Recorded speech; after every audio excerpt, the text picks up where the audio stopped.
Keadaan yang mustahil, keadaan yang permanen, keadaan yang tanpa pengharapan itu dapat menjadi sarana Tuhan untuk menyatakan pekerjaan dan kuasa-Nya. Dari sini kita bisa tahu bahwa keadaan yang buruk Tuhan bisa ubah menjadi keadaan di mana orang bisa melihat Tuhan nyata ada di sana.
Shalom, selamat malam semuanya.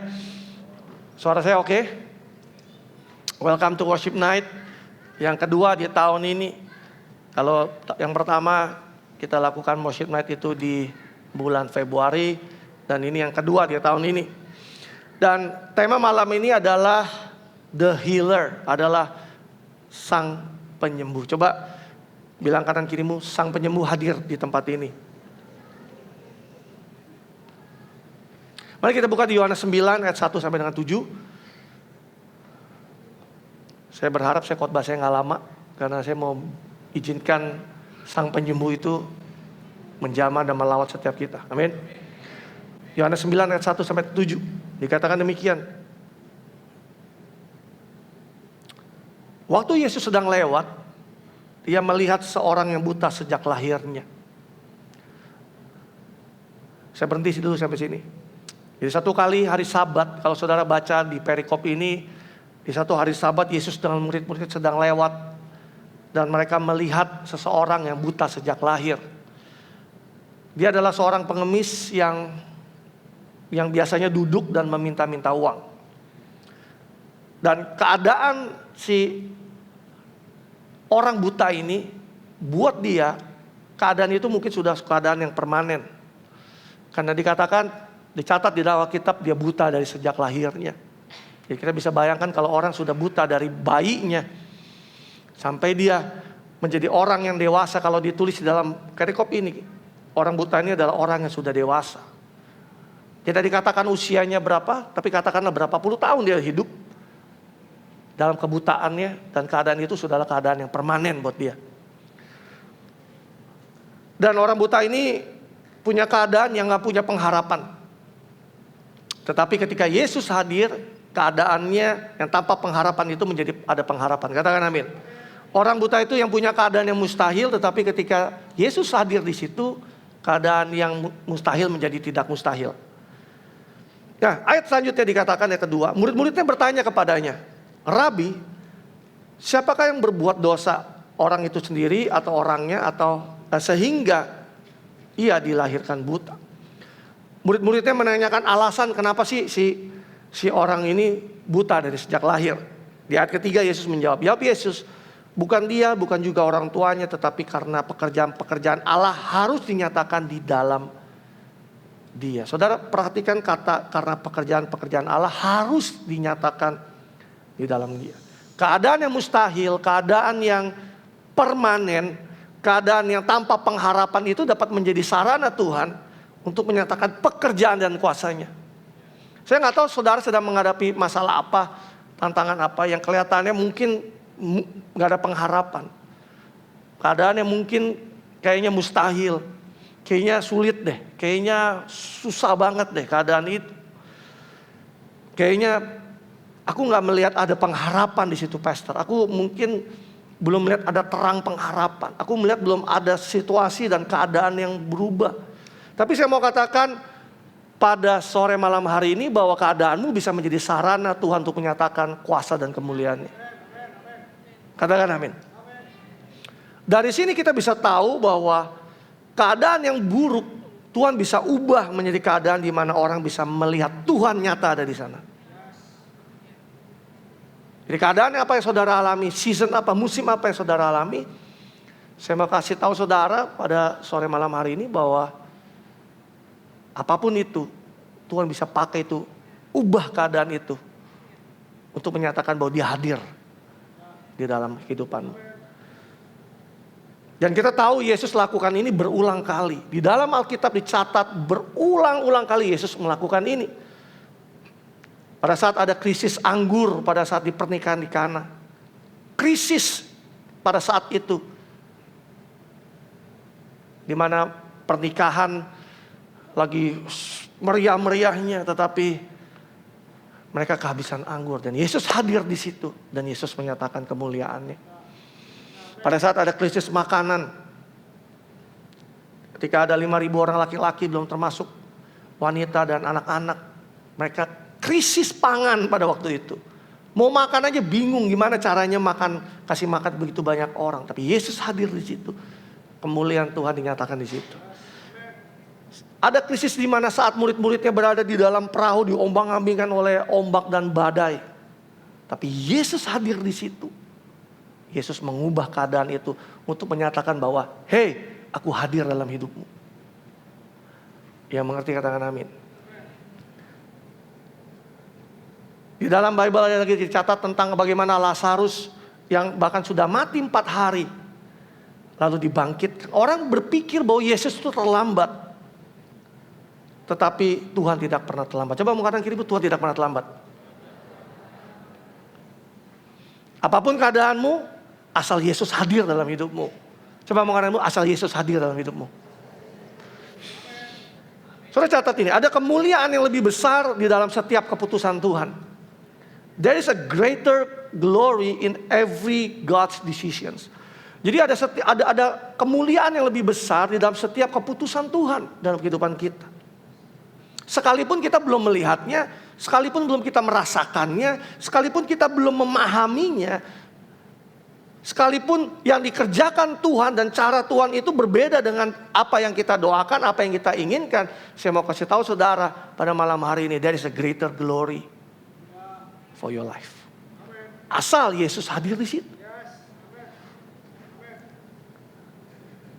Di Yohanes 11 ayat 4 di kisah Lazarus dikatakan begini, ketika Yesus mendengar kabar itu, ia berkata, penyakit itu tidak akan membawa kematian tetapi akan menyatakan kemuliaan Allah, sebab oleh penyakit itu anak Allah akan dimuliakan.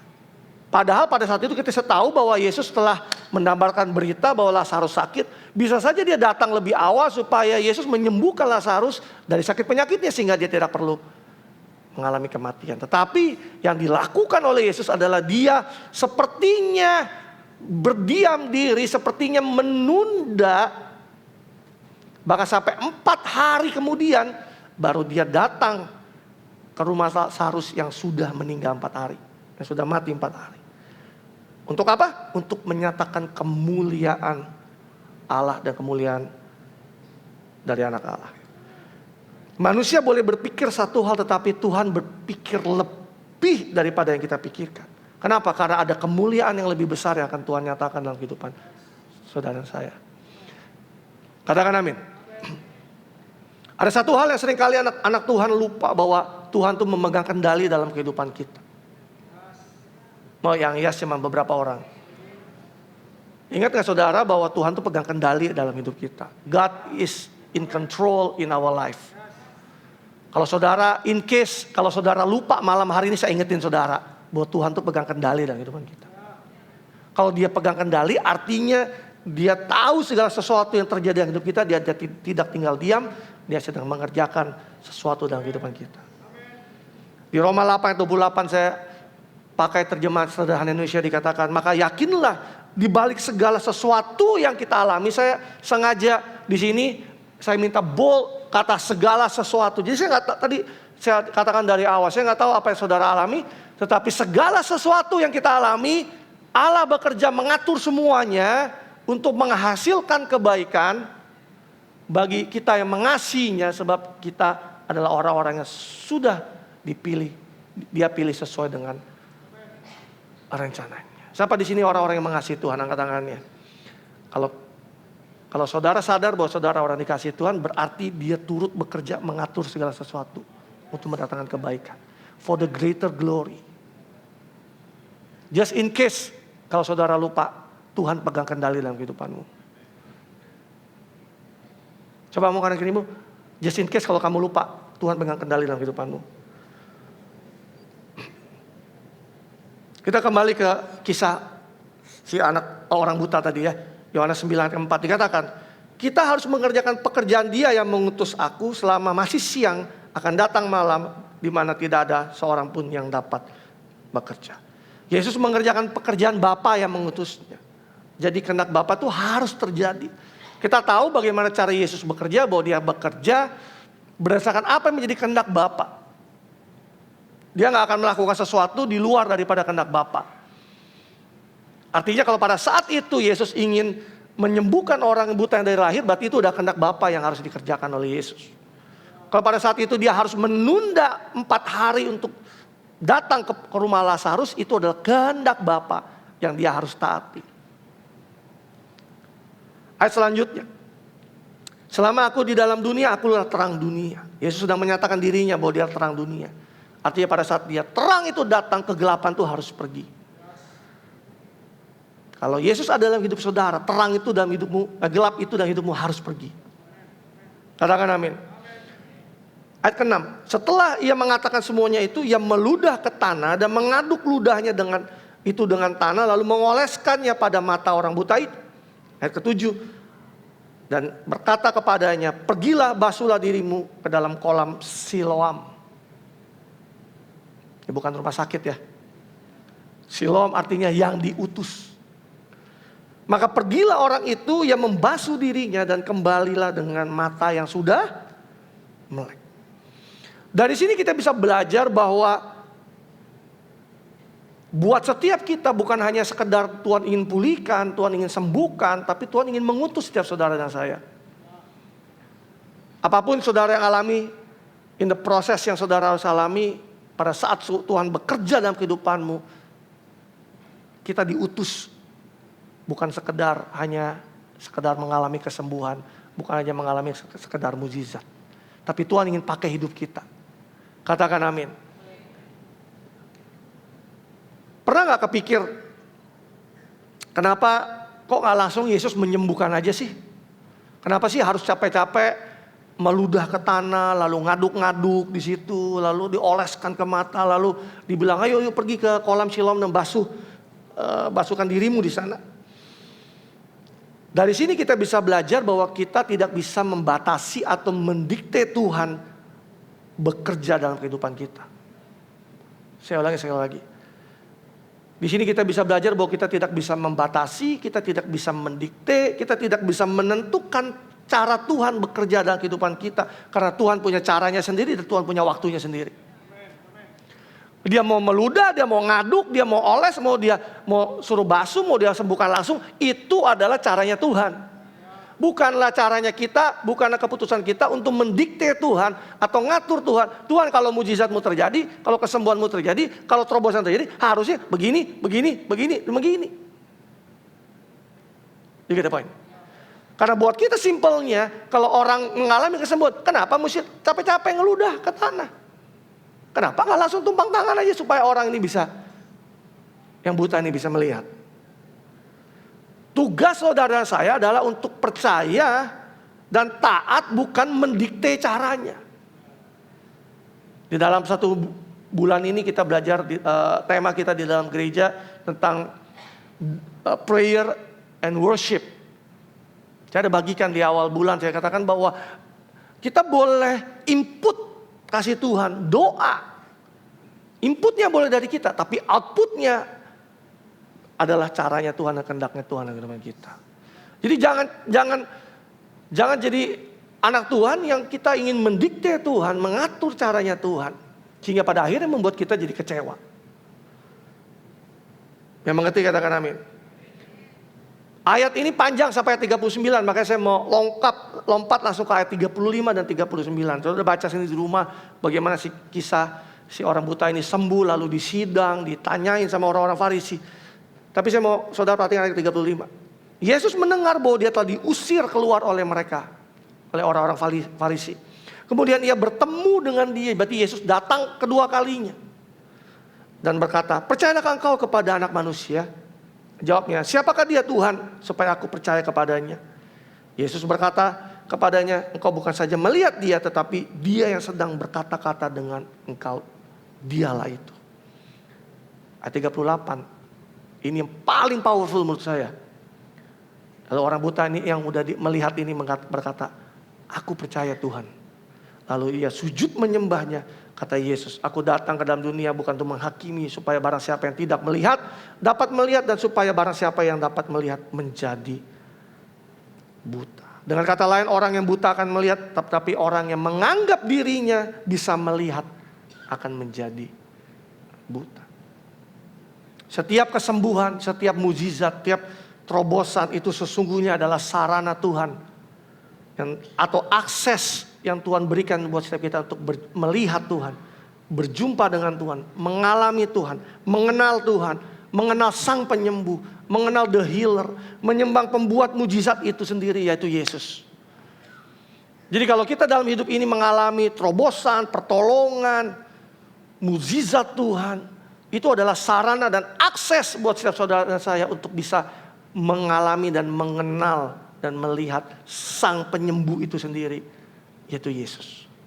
Jangan sampai kita jadi orang Kristen yang kayaknya kalau pada saat lagi mau mencari mujizat kita cari Tuhan, tapi pada saat mujizat udah gak ada kita lupa cari Tuhan.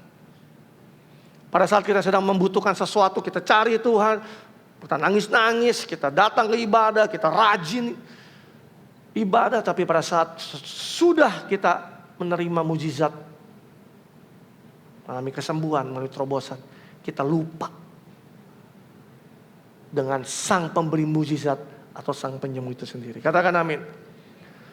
Si orang buta yang sembuh tadi, dia menerima lebih daripada kesembuhan, tetapi keselamatannya.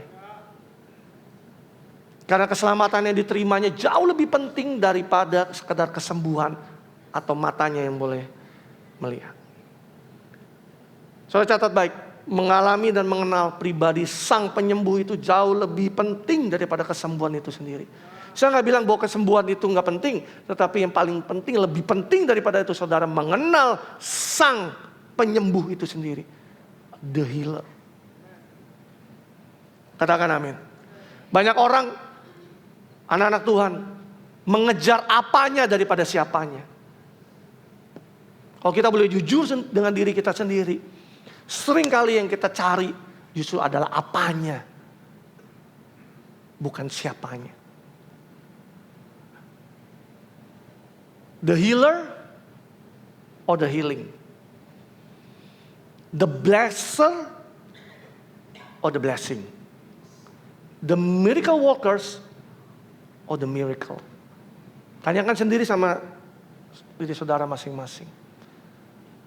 Saudara mau kejar blessingnya atau saudara mau kejar the blesser-nya, orang yang memberkatinya? Saudara mau kejar kesembuhannya saja atau saudara kejar the healer? Saudara mau kejar mujizatnya aja atau saudara ingin mengejar sang pembuat mujizat itu sendiri? Yang mengerti katakan amin.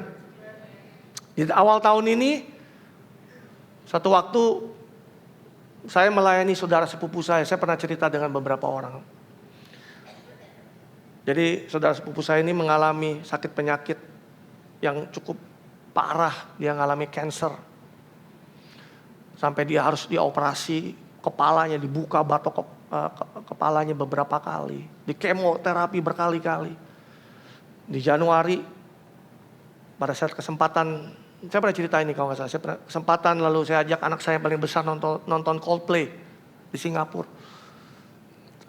Nggak tahu kenapa, bisa waktunya Tuhan atur, dia baru saja keluar dari rumah sakit, baru selesai operasi. Sehari sebelumnya saya datang. Jadi pada malam, pada saat hari sebelum konser itu, siangnya saya pergi ke rumah dia. Saya layani, saya doakan, saya ajak dia untuk terima Yesus. Dia adalah orang yang belum percaya Tuhan sebelumnya. Lalu puji Tuhan dia terima Yesus pada waktu itu. Dengan kepala yang diperban, kepalanya masih selesai dioperasi. Saat ini setelah 7 bulan, keadaannya mungkin belum terlalu menunjukkan perkembangan yang terlalu signifikan. Mungkin keadaannya belum terlalu banyak berubah. Tetapi 8 Juni yang lalu dia memutuskan untuk dibaptis. Di rumahnya. Ini ada fotonya. Dalam keadaannya yang gak bisa banyak bergerak dan gak bisa ngapa-ngapain, hanya diranjang. Tapi dia memutuskan, dia minta sendiri untuk dibaptis. Setelah dia terima Yesus di bulan Januari. Waktu saya minta foto ini sama adiknya, saya minta foto yang HD-nya, HD-nya saya minta.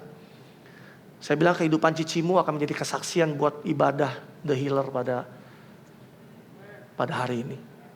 Lalu dia bilang sama saya, semoga cici diberikan kesembuhan. Lalu saya bilang begini sama dia. She met the healer first before the healing. Dia berjumpa dengan sang penyembuh itu sendiri sebelum kesembuhan itu sendiri. He may not be healed right now. Mungkin dia belum sembuh hari ini. Tetapi dia met the healer. Yaitu Yesus sendiri. Dan itu jauh-jauh lebih penting. Dan saya katakan sama keluarga saya bilang. These things will bring the greater glory for God. You get the point?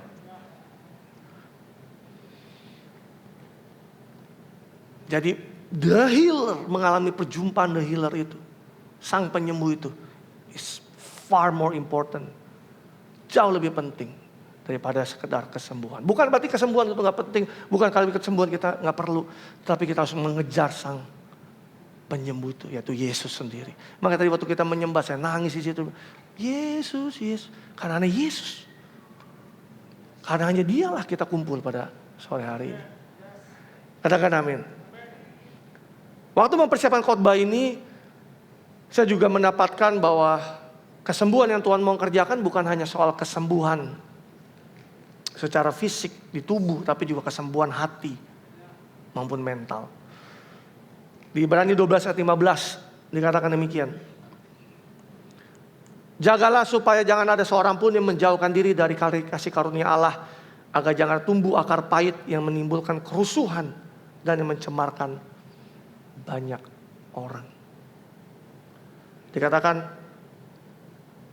jangan seorang pun menjauhkan diri dari kasih karunia, agar jangan tumbuh akar pahit yang menimbulkan kerusuhan dan mencemarkan banyak orang. Akar pahit itu menimbulkan kerusuhan, Alkitab katakan. Di dalam terjemahan lainnya dikatakan permasalahan, kesukaran. Makanya orang yang punya akar pahit menimbulkan permasalahan di mana-mana tanpa dia sadar. Menimbulkan banyak kesukaran. Bahkan mencemarkan, dikatakan di dalam Bible, di dalam terjemahan lainnya meracuni, bahkan menulari.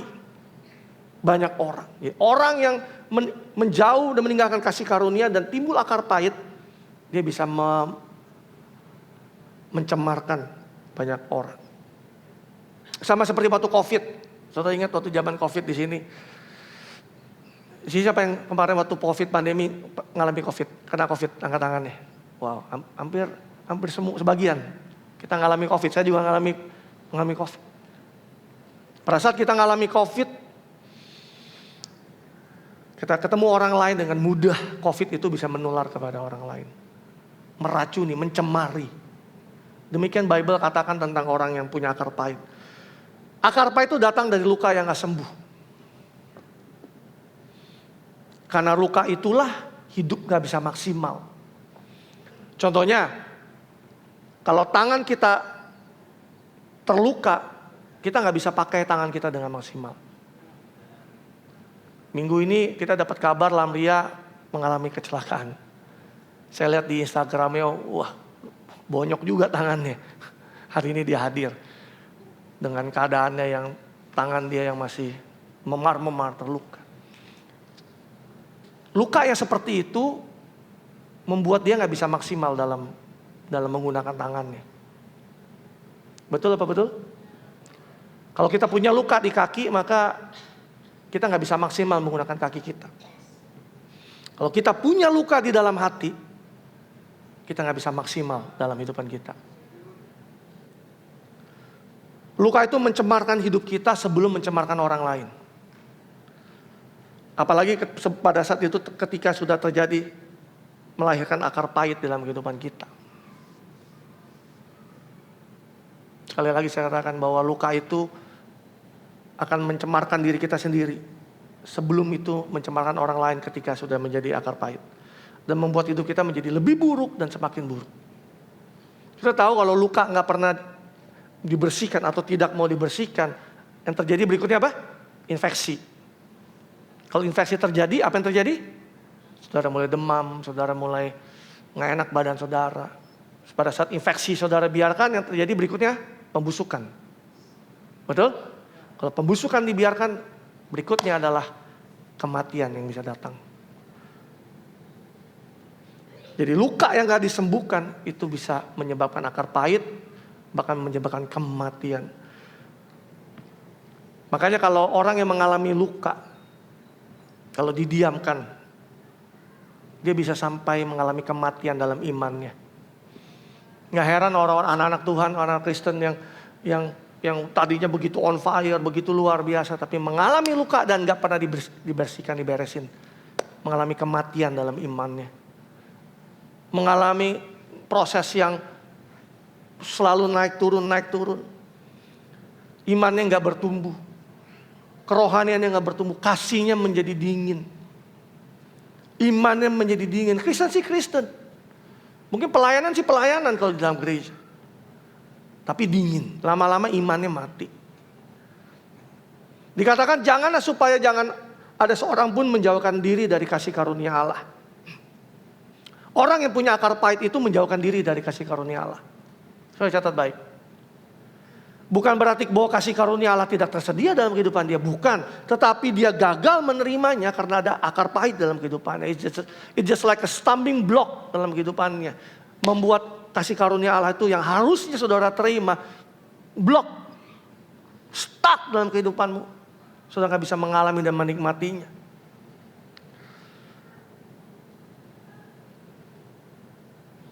Orang bisa saja diselamatkan oleh karena kasih karunia, tetapi tidak bisa menikmati hidup yang maksimal dari semua kasih karunia yang Allah sediakan dalam kehidupan kita. Kenapa? Karena ada bitterness dalam kehidupan kita. Saya gak tahu luka itu bisa datang dari masa lalumu. Apa saja yang saudara alami di masa lalumu? Abusive, pengalaman buruk, pengalaman dilecehkan, pengalaman direndahkan, pengalaman ditinggalkan, abandoned, rejected, pengalaman mengalami kekerasan, Di mana saudara sulit untuk bisa mengampuni orang lain, timbul akar pahit tanpa saudara-saudara sadari, mencemari kehidupanmu. Dan pada akhirnya mencemarkan orang lain dan hidupmu gak bisa maksimal. Kenapa? Karena saudara ngeblok kasih karunia Tuhan yang dia ingin berikan kepada setiap saudara. Hidup kita tidak akan bisa menghasilkan buah ketika kita masih terluka dan pahit. So kita dipanggil untuk be fruitful di dalam Tuhan. Tapi kita gak bisa fruitful dalam kehidupan kita pada saat kita masih terluka dan kita masih dalam kepahitan. Buah baik apa yang bisa dihasilkan kalau akarnya pahit? Gak ada. Ya pasti buahnya pahit. Luka pahit dan itu akan membuat pola dosa dalam kehidupan orang-orang. Melahirkan kebiasaan-kebiasaan dosa. Orang yang terluka dan pahit itu, dia bisa saja bisa melakukan sesuatu dengan sengaja. Sekalipun dia tahu bahwa itu salah. Saya ulangi sekali lagi. Orang yang mengalami luka, orang yang mengalami akar pahit, punya akar pahit dalam kehidupannya. Orang yang masih belum mengampuni. Bisa punya melahirkan pola kehidupan yang salah, kebiasaan dosa. Yang dia tahu itu udah salah, tapi tetap dia lakuin. Kenapa? Karena ketidakpengampunan dalam kehidupan dia yang dia harus lepaskan kepada orang lain. Karena dia tidak mau berdamai dengan masa lalunya. Dia gak mau berdamai dengan dirinya. Dia tidak mau berdamai dengan Tuhan. Menciptakan pola kebiasaan dosa yang harusnya dia udah tahu itu salah. Dia tahu Tuhan tuh benci itu. Dia tetap melakukannya.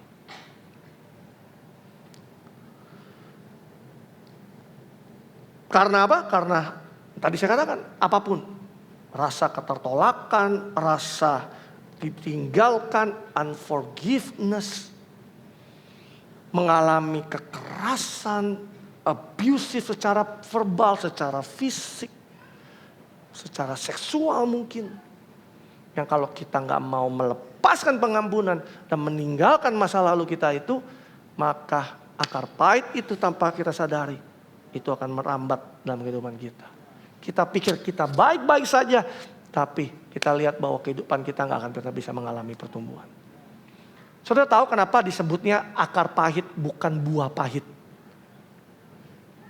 Dia tiba-tiba dapat sesuatu. Akar itu saudara tahu, akar tuh gak kelihatan. Kalau di atas namanya batang sama ranting, betul ya? Kalau di bawah tanah namanya akar. Makanya orang seringkali orang yang mengalaminya pun bisa gak menyadarinya. Kenapa? Karena akar itu adanya di bawah permukaan. Dia gak tahu bahwa hidupnya sebenarnya sudah mengakar akar yang pahit. Kenapa disebutnya akar? Kalau disebutnya buah kelihatan sama orang. Tapi tanpa disadari ketika sudah mengakar, tahu dari mana bahwa hidup saya mengalami punya akar yang pahit pada saat buah yang dihasilkan pahit rasanya. Ini nggak pernah mengalami hidup yang maksimal. Kenapa? Karena lukanya nggak pernah mau dibersihin. Malam hari ini orang terluka akan mengalami kesembuhan. Kalau kita izinkan Tuhan menyembuhkan kita, there is a greater glory in our life. Tadi ingat kenapa Tuhan izinkan Lazarus tuh harus mengalami kematian lebih dahulu, baru kemudian dibangkitkan. For the greater glory of God. Saya catat ini, the greater the scars, the greater is the glory. Semakin besar bekas lukanya, the greater is the glory. Saudara pernah terpikir kenapa Yesus pada saat sudah dibangkitkan dari kematian, pada saat sudah selesai disalibkan, lalu dikuburkan, lalu dibangkitkan. Kenapa dia harus menunjukkan bekas lukanya kepada murid-muridnya? The scars. Kadang Tuhan buat dia gampang aja. Bekas lukanya itu sembuh aja. Hilang gak punya bekas lukanya. Tapi kenapa dia harus show the scars? Dia harus tunjukkan bekas lukanya di paku, di telapak tangannya kepada murid-muridnya. For the greater glory. Supaya orang tahu bahwa dia mati, dia dipaku, dia dibangkitkan dari kematian. Saya mau kasih tahu saudara, Yesus aja punya bekas luka kok. Kenapa saudara dan saya harus malu dengan bekas lukanya kita? Kalau saudara punya masa lalu, kenapa mesti malu dengan masa lalumu? Iblis yang pengen saudara malu terus menerus. Tapi kalau kita sadar setiap bekas luka yang kita punya, yang penting bekas luka. Coba ngomong katanya bekas luka.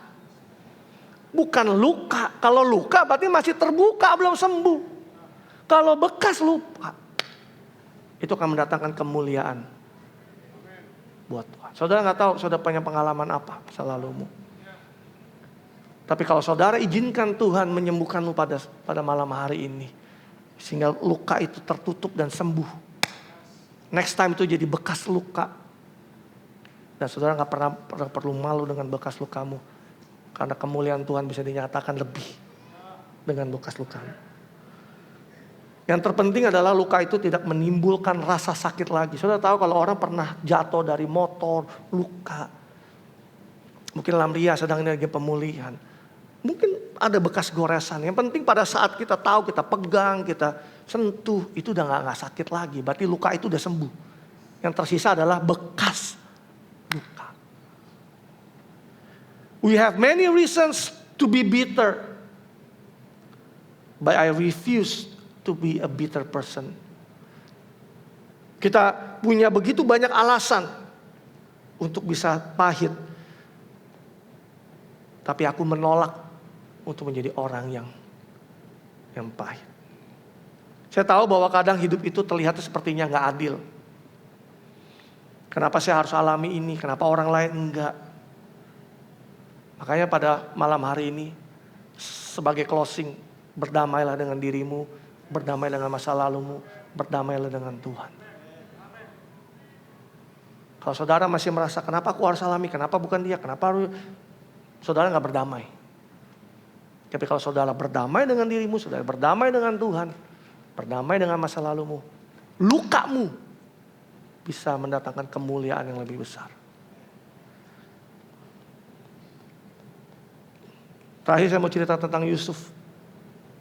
Sambil Victor bisa bantu saya. Saudara tahu kisah Yusuf? Yusuf itu dibully, rejected, ditolak, di-abuse sama saudaranya. Sudah bukan di-abuse lagi, sudah mau dibunuh, pencobaan pembunuhan. Saudara tahu dia apa? Di-abandon, dia dikhianati. Dia apalagi? Dia forgotten, dia dilupakan waktu dia di penjara. Dia mungkin bisa marah, dia bisa benci, dia bisa kecewa, dia bisa broken, dia bisa pahit, dia bisa frustasi dengan keadaan yang dia punya. Tapi dia menolak hal itu, dia tetap fokus kepada tujuan Tuhan karena dia tahu bahwa tujuan Tuhan gak boleh gagal karena kepahitan yang dia punya dan kemarahan dia punya. You get the point? Coba kalau pada saat itu Tuhan pakai dia untuk menyelamatkan bangsa Israel, tapi pada saat dia luka, dia belum sembuh dan dia punya akar pahit dengan saudara-saudaranya. Pada saat saudara-saudara datang ke Mesir, minta pertolongan, minta makanan. Apa yang terjadi kalau dia masih punya akar pahit? Dengan mudahnya habisi mereka. Alih-alih mencapai tujuan Tuhan, yang ada dia justru malah menggagalkan semuanya. Kita bisa menjadi seperti Yusuf loh. Dibully, di-abuse, di-reject, di-abandon, dilupakan. Tapi kita bisa menolak untuk kita terus tinggal dalam keadaan kita yang pahit, yang marah, yang kecewa, yang frustasi. Dan malam hari ini luka itu akan disembuhkan oleh Tuhan. Just open your heart. Saudara tahu kalau seberapa pengalaman yang Lamria alami, mungkin setelah itu dia pergi ke rumah sakit. Pada saat ketemu suster, ketemu dokter, apa yang dilakukan? Luka itu harus dibuka, dibersihkan, diizinkan. Dia harus izinkan si dokter itu boleh menyentuh bagian tubuhnya yang sakit. Bagaimana kita bisa disembuhkan kalau kita justru pada saat ada dokter mau menyembuhkan saudara, menolong saudara, saudara gak mau, saudara menolak, saudara marah, saudara justru melarikan diri. Luka itu akan terus terbuka. Tapi pada saat saudara izinkan sang penyembuh itu menyembuhkan saudara, heal you. Mungkin itu buka, perih. Pada saat dia membuka itu perih. Tapi izinkan aja. Dia akan membalut itu, membasuh itu, membersihkan itu. Dia bersihkan lukanya. Sang penyembuh itu memberikan kasih-Nya yang mengalir, menyembuhkan semua bekas lukamu. Sampai saudara gak ada lagi rasa sakit dan pahit. Sekalipun iblis mencoba untuk mengingat-ingat kembali kejadian masa-masa lalu itu, saudara gak ada lagi effect to your life, gak ada lagi pengaruhnya dalam kehidupanmu. Kenapa? Karena itu jadi bekas luka. Ayat terakhir, Mazmur 147 ayat 3 dan Amplified Bible. Dikatakan, He heals the broken-hearted and binds up their wounds, curing their pains and their sorrows. Dia menyembuhkan orang-orang yang hancur hati dan membalut luka mereka dan menyembuhkan rasa sakit dan kesedihan mereka. Siapa? Sang penyembuh. Janji Tuhan, Dia menyembuhkan orang yang hancur hati, menyembuhkan yang terluka, menyembuhkan yang sakit dan mengalami kesedihan. Katakan amin. Dan sampai penyembuh itu hadir pada malam hari ini. Sekali lagi, buat saudara bukan hanya kesembuhan secara fisik, tapi Tuhan ingin menyembuhkanmu secara hatimu, dipulihkan, disembuhkan. Mentalmu disembuhkan. I don't know, mungkin saudara bolak-balik ke dokter. Coba bolak-balik, bukan hanya ke dokter. Saudara pergi ke psikolog, saudara ketemu ini, ketemu itu, konseling sana, konseling sini. Berusaha untuk menyembuhkan your mental disease. Mentalmu, penyakit mentalmu. Apapun ini, disorder itu. I want to tell you now, God want put your life in order, not disorder. Kalau orang bilang, kamu disorder ini, kamu punya kepribadian disorder, kamu punya disorder, forget it. Kenapa? Karena Tuhan ingin membuat kehidupanmu, put you in order. Katakan amin.